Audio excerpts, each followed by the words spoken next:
Hey YouTube, Untamed here. Today I am just taking a few minutes to install apply the vinyl inserts on the truck bed here. So as you saw in the other video, I already had these on the other side, but you can see them over here. Forgive me, the truck is really dirty right now, but this is it, already installed. It's been on for a little bit, maybe a few days now. Looks pretty good. So now we're just putting on the other side. So it is already 90% complete with the exception of the O and the Pro here. So real quick, what I did was super simple, guys. In the kit that you get, you will get little alcohol wipes or alcohol swabs so you can go through.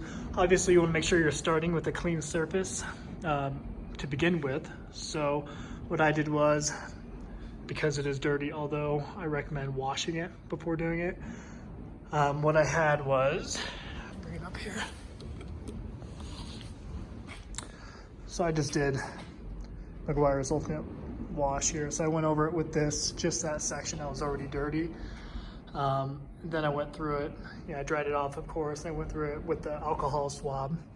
I went through each of the letters here to get rid of any kind of residue, any kind of wax. This has wax in it.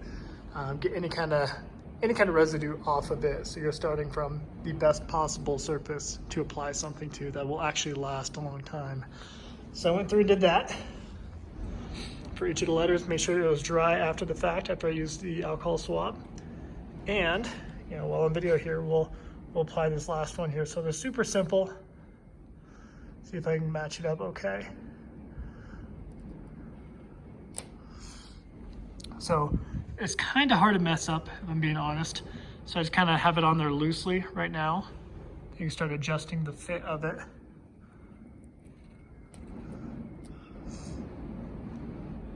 Raise up this other side. It's looking pretty good. Maybe the bottom is a little low. Try and do this one-handed.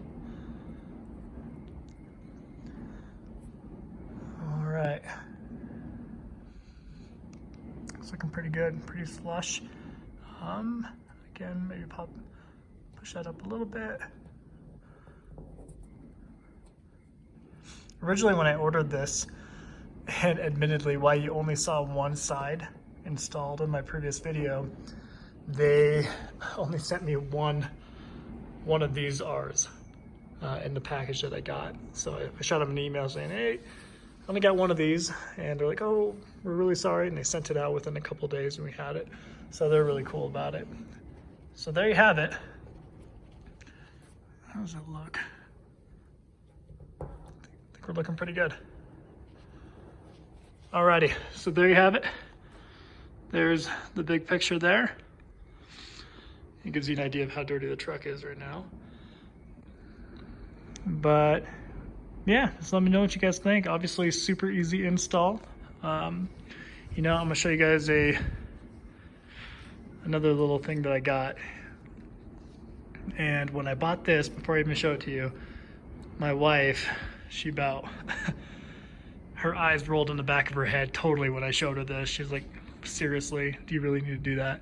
And my response was yes. So this was what I got. This is see if we can focus in on it a little better. This is an AGAT design key fob for the Toyota Tundra that I have. This is, I think the fob is identical to the 4Runner here, so it should be able to match up either way.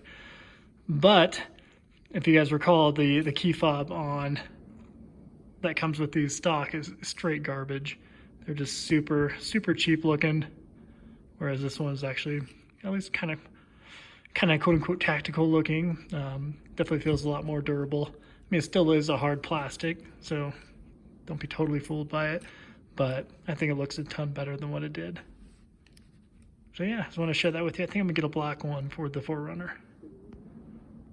But I think you're looking at, I think it was like $30 or $35. And that's why my wife was like, really, do you seriously need to spend $35 on this tiny little plastic thing? But here we are. Anyways, as always, guys, I appreciate you watching. Until next time.